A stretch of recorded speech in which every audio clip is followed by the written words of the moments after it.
Okay, so I have been exhibiting for quite some time now, and I started seeing little differences when you approach galleries, and those galleries exhibit just about anybody, from paintings to sculpture to performance art as well, which is a little bit difficult to do without audience, with film as well.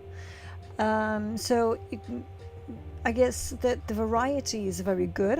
I was always very positively surprised just how much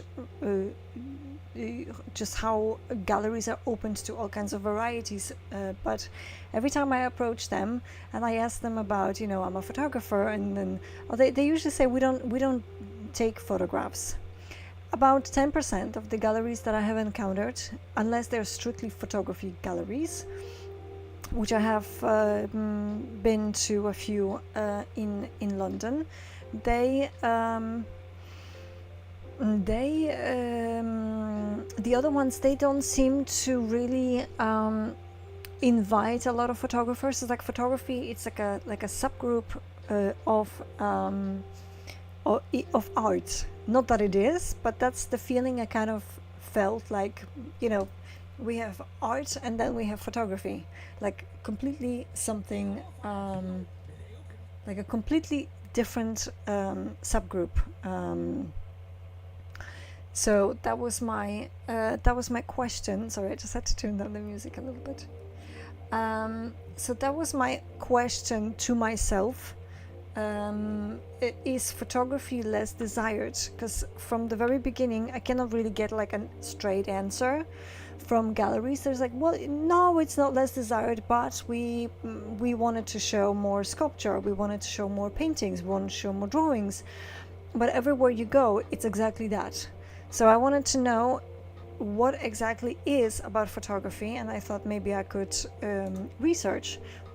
Is there anything, a difference in photography and than it is in the art world?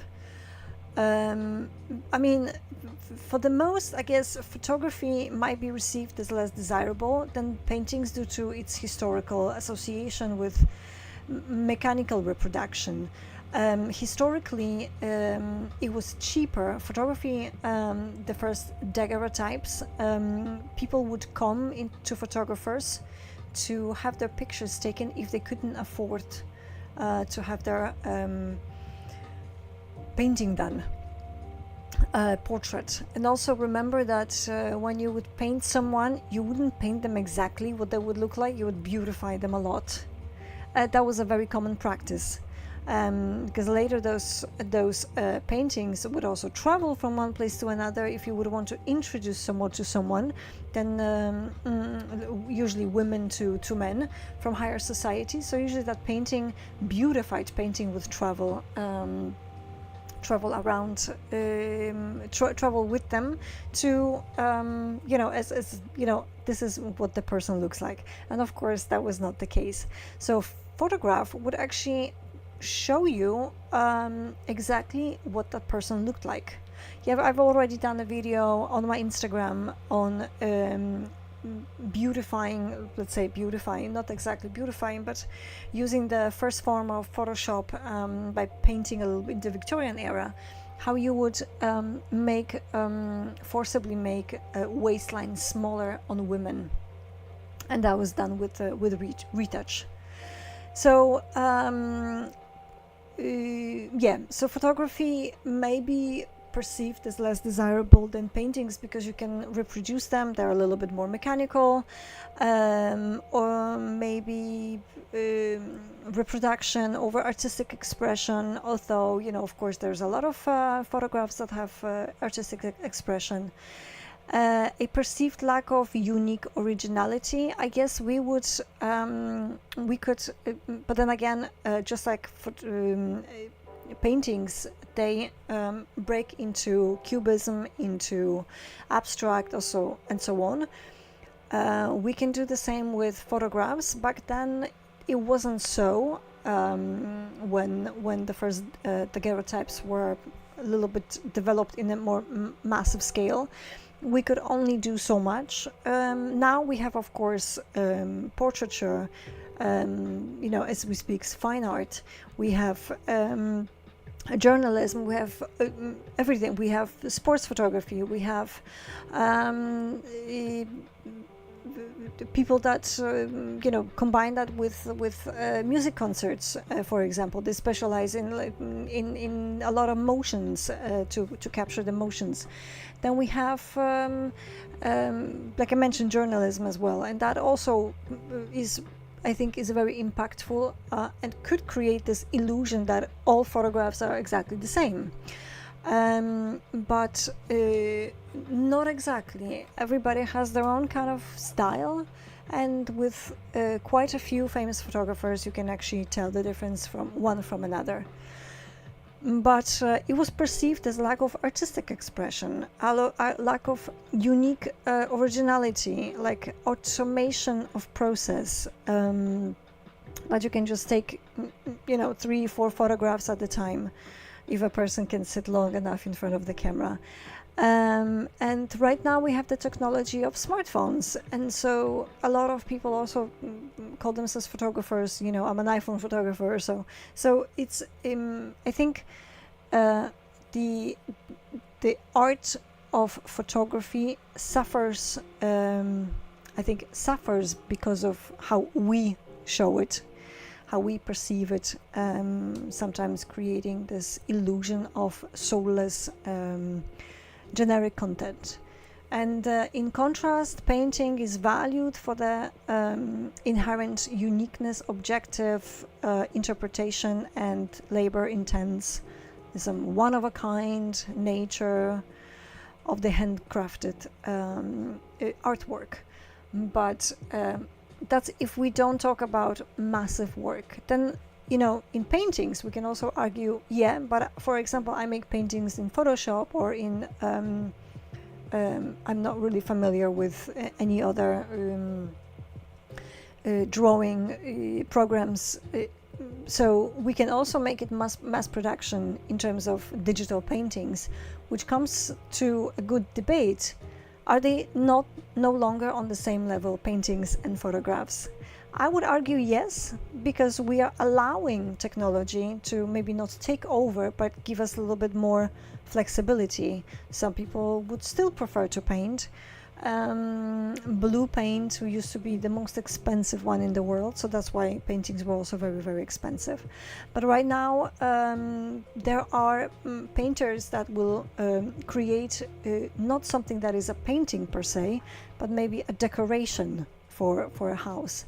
So then again, we come to the same. Is photography less desired than a painting where just anybody can paint, where everything is so accessible? I would also argue that point. But from a historical perceptions, mechanical versus manual creation.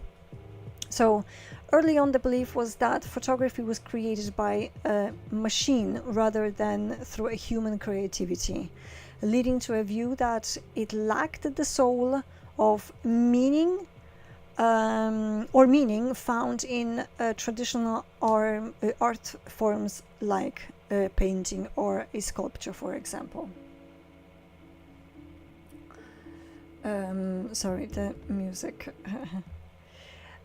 Now, value and uniqueness. So that's, I suppose, that's another point that we can uniqueness and rarity, I suppose. Let's just put it in that category.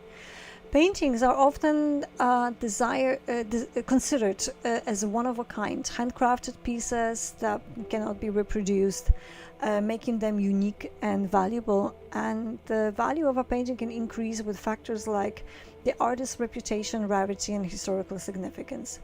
However, photographs can be also sold in I sold in limited edition. I sold my own in only limited edition. One I sold, and I promised the person who bought it that it will be only the one and only painting photograph. There will be no other. So she has that one photograph, and there will be no other prints. So that again increases. She has, of course, certificate of authenticity, and that immediately increases the value also of a photograph. Now, a labor-intense process. The creation of a painting is typically more labor-intense than taking a photograph, which can also contribute to its perceived higher value. Now, in nowadays, again, moving away now from history, but we are still somewhere in the past. Right now, it takes also a lot of time to edit a photograph to make it look like what we really wanted to show. But for example, I cannot paint. I can paint, draw a stickman, and that's about it. And I cannot do any more than that. So I wouldn't even think of picking up a brush and painting something unless I would be so like Jackson Pollock and create a decoration, not a painting. But here's the difference. Jackson Pollock actually was very talented. He what he created was brilliant, but Ed Sheeran tried to recreate Jackson Pollock, and it was a complete disaster. But it went for an auction to help charity, so of course that gives a lot of meaning right there. Now, photograph can, of course, painting is very unique. It is one of a kind. The only way you can reproduce it, is as if you take a photograph of it and then start selling on like Etsy, photograph of that, or Etsy or Artsy, that the photograph of the painting, and then you of course hang it on a wall. I have few of those in my flat, 3 I think. So of course there is no value. It's basically a poster, but it can be done. But when we limit our photographs to more limited edition, I mean, up to 100 is already limited edition. But if you're going to limit to from, let's say, maximum between 10 and 20, that already increases the value. So perceived limitations of photography. So photography is often seen as soulless art due to its mechanical nature and ease of reproduction. Photography was historically criticized for lacking the emotion and meaning of traditional art. A criticism echoed in the discourse around AI art, according to Medium. So again, we have AI art, and we've already established that AI art is not really AI art. It's not really art. It is AI, artificial intelligence, but it's absolutely not art in that sense that it's created by a machine. You basically tell a machine what you want, and the machine is going to create it for you. But does machine really understand you? Probably not. I use AI all the time because I'm very much inspired by my own thoughts. So what I would do is I would use Midjourney or ChatGPT, and I would just basically ask them to create based on what I give them, that is a description from my head.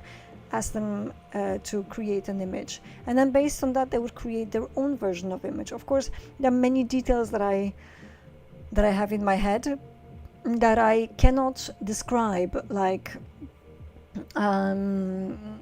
the precise color of a flower, or where exactly is it positioned, because I could probably, but how do you describe the size of a flower petal?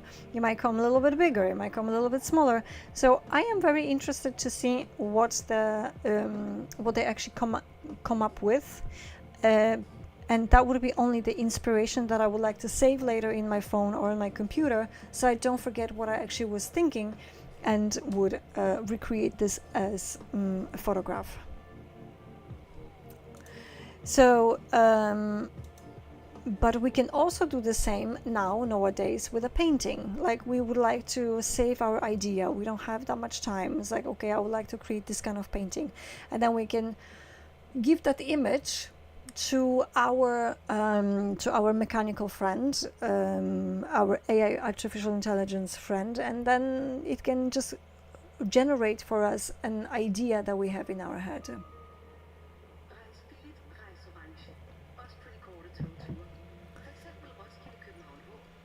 So,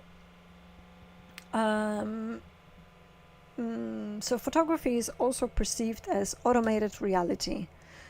And what does it mean? Automated reality. So while photography captures a trace of reality, it can be seen as a direct, sometimes unselective representation of the world, rather than the transformative interpretation that a painter can achieve through brushstrokes, color, and composition. Would that be true? Yeah, I mean, of course. But then again, a painter can never paint fast enough if he would want to capture that train standing there, and you know, people hopping in and hop off or hop on, and capture that expression of people, either happy or unhappy. So painting will have to rely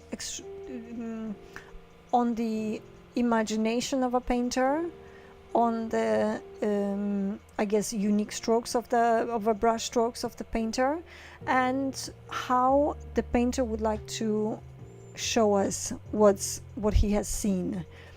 Sometimes that one scene can be a little bit twisted because he doesn't remember everything, he cannot capture everything, where photography can capture every smallest detail at that train station, the steam of a steam locomotive. We don't have them anymore, but of course we're going back to the history. It can capture as many people as there are, all the expressions as well. So it's a lot more visible on a photograph than it is on a painting. Again, there are as many painters as there are talents and brushstrokes and so on. So every painter has their own unique style.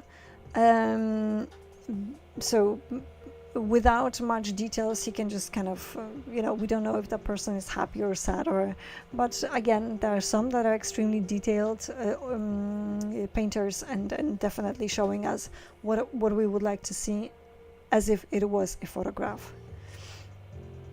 I think the impact of modern technology does contribute to separation between photographs and paintings.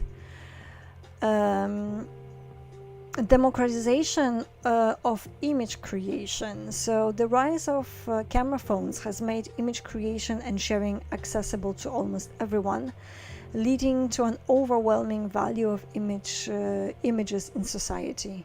Apparently, there was one time a study done on images, just how many images, not we take, because we take a lot. I know myself, when I go winter bathing, I take at least 5-7 images of the beach. So we, and I post one on Insta stories, maybe 2, but we take a lot and we upload almost as many. I think there was like 2 billion every minute. I cannot remember exactly, but you may want to check that.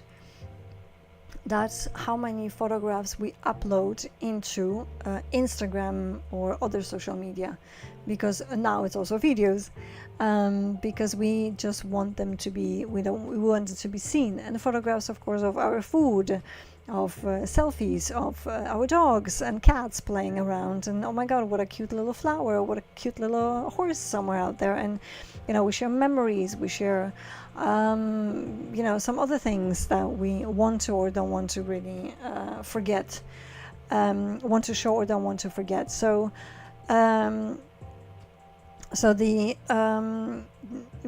the overwhelming amount of photographs in the society, I think, maybe not necessarily brought the value down, but made the photograph somewhat, I think, disappear. But then again, it raises a question: if we're so consumed by our photographs, do we still see paintings? How does painting suffer in the volume of photographs we take and we do? I, of course, don't take my photographs with my phone. I take them with my professional camera.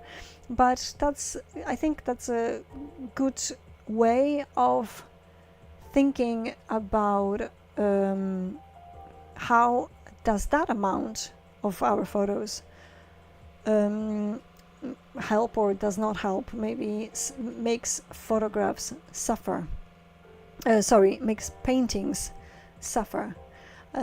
Because the younger generation does not buy art, so we're gonna come to certain bump on the road where art is going to suffer, and it doesn't matter if it's going to be painting, or if it's going to be a sculpture, or if it's going to be photograph.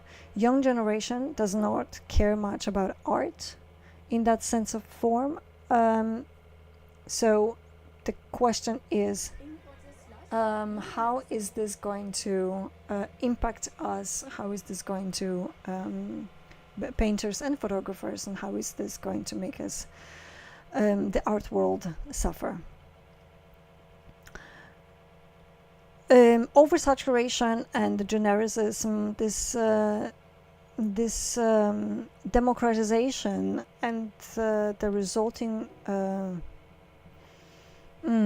delusion of images can make the photos seem like more snapshots rather than serious work of art, and further reinforcing the idea that photography is less exclusive or profound than a painting.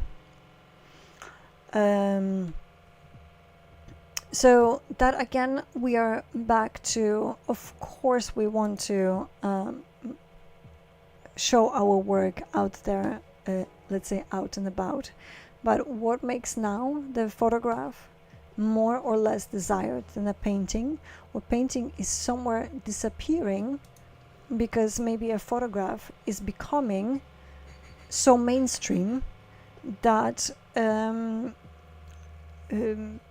perhaps that's why galleries are pushing our, not photographs, paintings a little bit more than photographs, because the value is decreasing of a painting.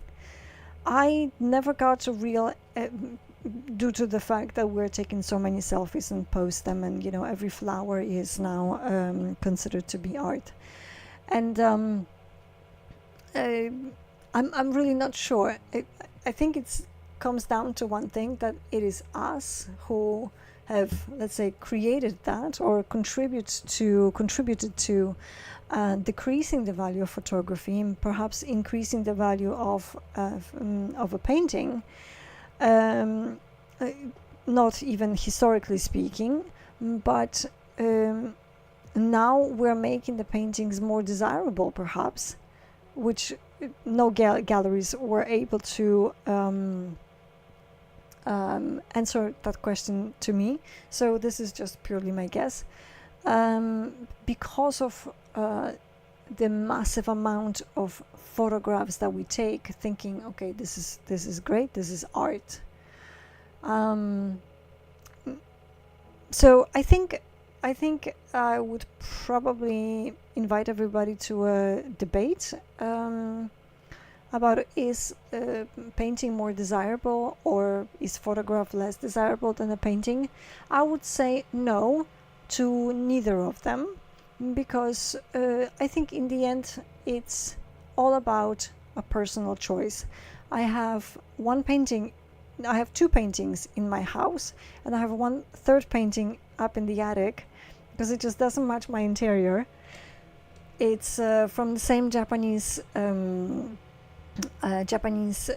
painter. He gave it to me. The smaller one fits perfectly. The bigger one doesn't. So I probably will need to repaint the frame or other things. But I think it's a personal choice. um, one likes a photograph and another likes a painting, and that's about it.